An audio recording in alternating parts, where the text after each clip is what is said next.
Hi, sweet friends, and welcome to my channel. So let's chat.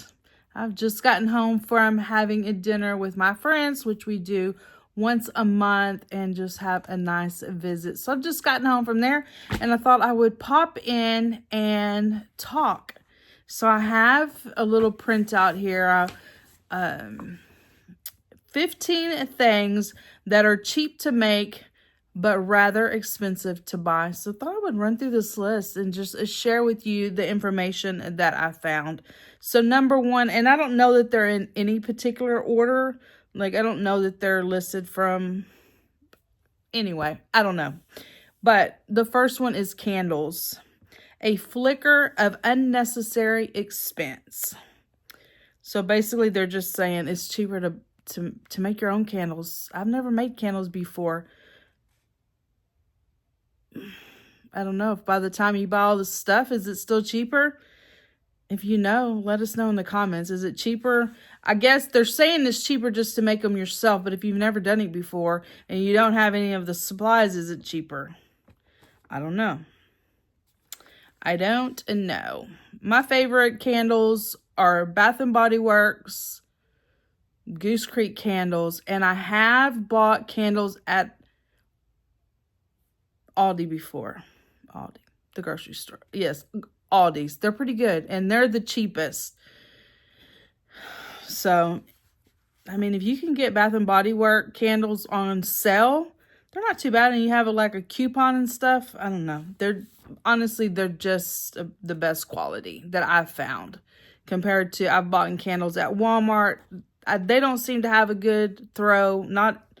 And Goose Creek are really good too. I really enjoy those as well. They're comparable to a Bath & Body Works candle. So just my opinion. I know everybody's a little different. The number 2 item says eyeglasses. Seeing through the price. It says here manufacturing costs as low as $14. So they suggest choosing simpler, less branded eyewear. So that would make sense. That's why if you order from, like, I've done a review from Firmu and Fatu, and their glasses are just really nice quality, and for a fraction of the cost if you went to like iMaster or, you know, all those places. You can really spend a lot of money. So I believe that one, that they are cheap to make, cheaper than they sell for. College textbooks. Oh my gosh, if you've ever had to buy a college textbook, you know how flippin' expensive they are. Either you can borrow, buy a used book, whatever you can do to avoid that, because they really do cost in the hundreds. And here it's saying they make them for like $10. So the markup must be just atrocious. Greeting cards says a 200% markup. That's crazy. That's why I like to get my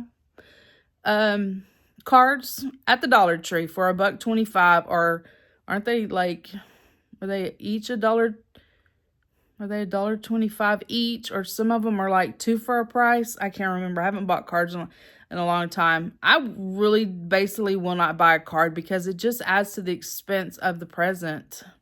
Honestly. But like if I would do like a retirement gift or something like that, I will buy a card. But I try to go to the Dollar Tree.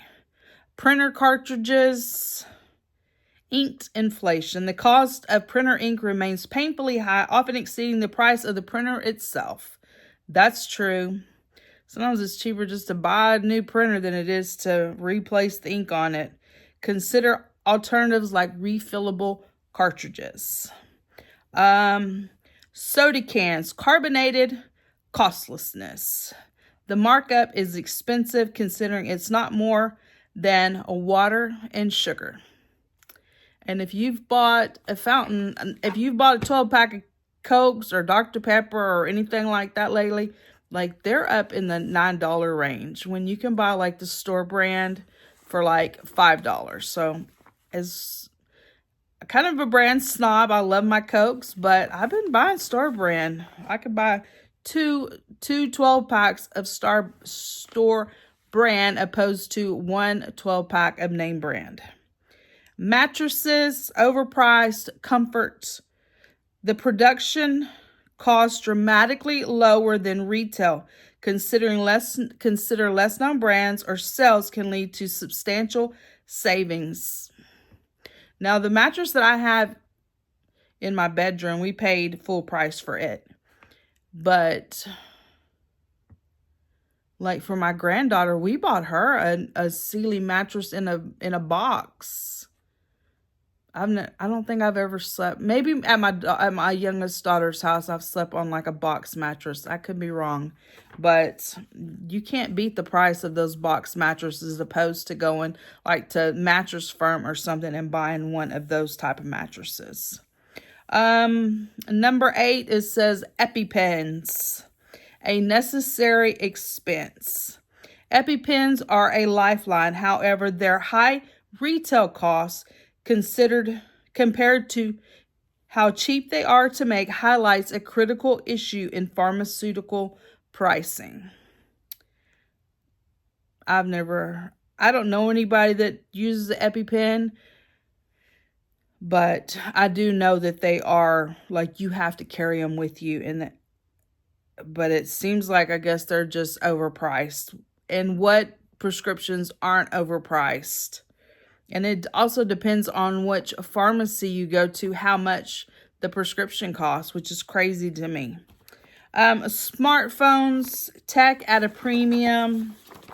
Let's see. It says the actual cost to make it suggest prices are driven by a brand allure more than anything else for an older model or less popular brand. So I've had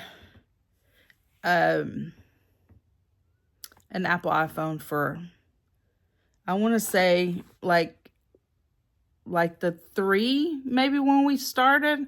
Like, we've had them forever, and I always upgrade. I do. So I'm the one that's supporting Apple then, because we always upgrade. I'm ready to upgrade now to the 16. Anyway, designer jeans, stylized spending. The lure of designer jeans lies in their fit and style, but the cost to make them is significantly lower than retail. Consider exploring outlets or less known brands. So yeah, I would agree with that. Also too, if you can buy them like at the resale shops or at the thrift stores, if you can buy, people donate. You would be surprised what brands get donated to the thrift stores. Like, you can buy some pretty high-end clothes secondhand, and they're usually in really good condition. Now, my youngest daughter, she loved designer jeans, and her jeans, just spent like $150 out on her. 100, yeah, I would say 150. I can't remember what those dang jeans were called. She would get them at the mall. Oh, I can't remember the brand or the store. Rock Revivals. Does that sound right? Okay, so I would buy them for her because, well, that's just what I do. I like to spoil my kids, and they always had the name brands, all the things, and I like name brand, and so I'm going to buy my kids name brand, and that's just the way we roll over here. But when she got old enough and she was out of the house, all of a sudden, she didn't quite need those Rock Revivals, and they had a store brand. I can't believe I'm drawing a blank of the brand of the store. So they had their own brand, but she wanted the Rock Revivals when I purchased them. But then when, after, she was out of the house and we would go visit her and we went to the mall, then she was like, well, I can just get this other brand. I'm like, wait a minute. When I had to buy those jeans, you had to have the Rock Revivals. But now that you're buying them, you would just get the lesser brand. Your kids like that. Like, it's good. It's good. Like, I gotta have this when Mama's buying it. But They changed that little tune when they got to buy it themselves. So, anyway. All right. Number 11, bath bombs. Luxurious lathers for less. Bath bombs and bath salts turn a simple bath into a spa experience, but the ingredients are very inexpensive compared to their selling price. I buy like all of my soaps and stuff. I get that from the Dollar Tree. Like, I don't use bath bombs. My granddaughter's the one that loved bath bombs when she was little. Like the Lush bath bombs, she was obsessed. So we would buy those for her when she was little. I don't know if she still... I haven't bought her a Lush bath bomb in years. But I will say that I do buy any type of like body soap. I just get it at the Dollar Tree. They have like the dupes for the good ones for like the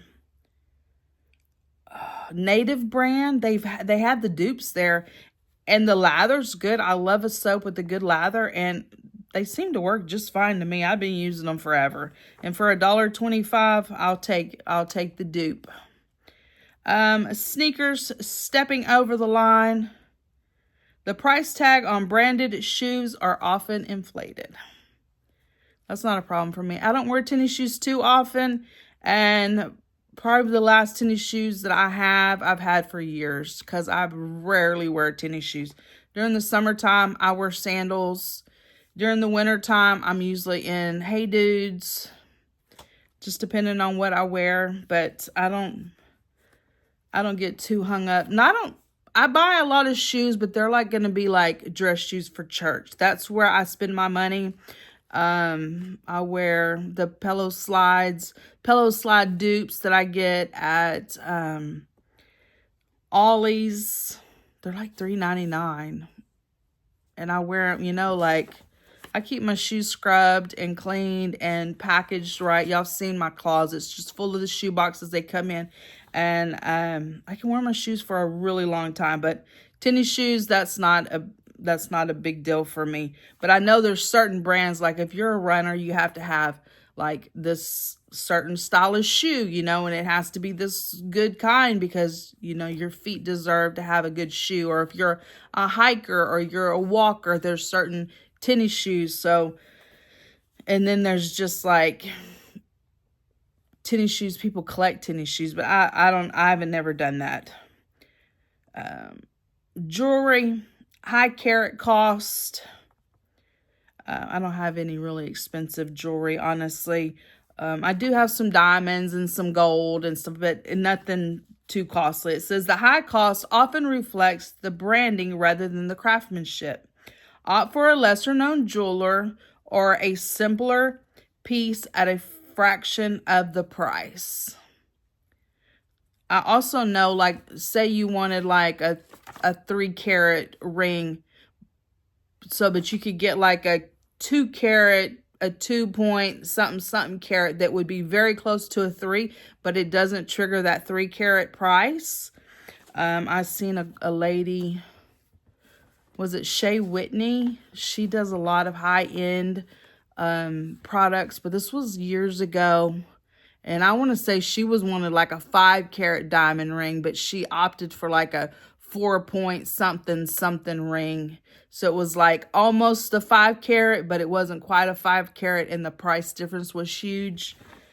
Yeah, I can't imagine that I could ever afford something like that. But yeah, wedding dresses, marital markup. Weddings are significant. The expense of a wedding dress often carries an emotional markup. Consider custom-made or off-the-rack alternatives can reduce costs dramatically. So, my wedding dress I borrowed from a dear friend of mine. And, my wedding dress for my first marriage I borrowed. She had just gotten married, and The dress was just sitting there. I'm like, I'm gonna wear that dress. So I did. And it was just a simple wedding. But yeah, I've never been really wedding dress shopping, but I can imagine that they are expensive and they do tug on your emotion. Because can you imagine you try on this beautiful dress and you just love it, and then you find out like it's thousands of dollars, but you fell in love with it? Are you gonna find another one just like it? And then you'll be more apt to, you know, buy this $1,000 dress because you love the way it fits, and there's not another dress that you're gonna find that fits like that. I can imagine it being pretty emotional. And then number 15, which is the last one on the list, it says premium beauty products, branded beauty. The beauty industry thrives on brand perception, often charging exuberant prices for products that cost little to produce. Seek out lesser known brands or make homemade beauty products. So that is one thing that I do pay up for, is my beauty products. And I've shared them with y'all several times. I do use Estee Lauder eye cream and Estee Lauder serum. And then I use a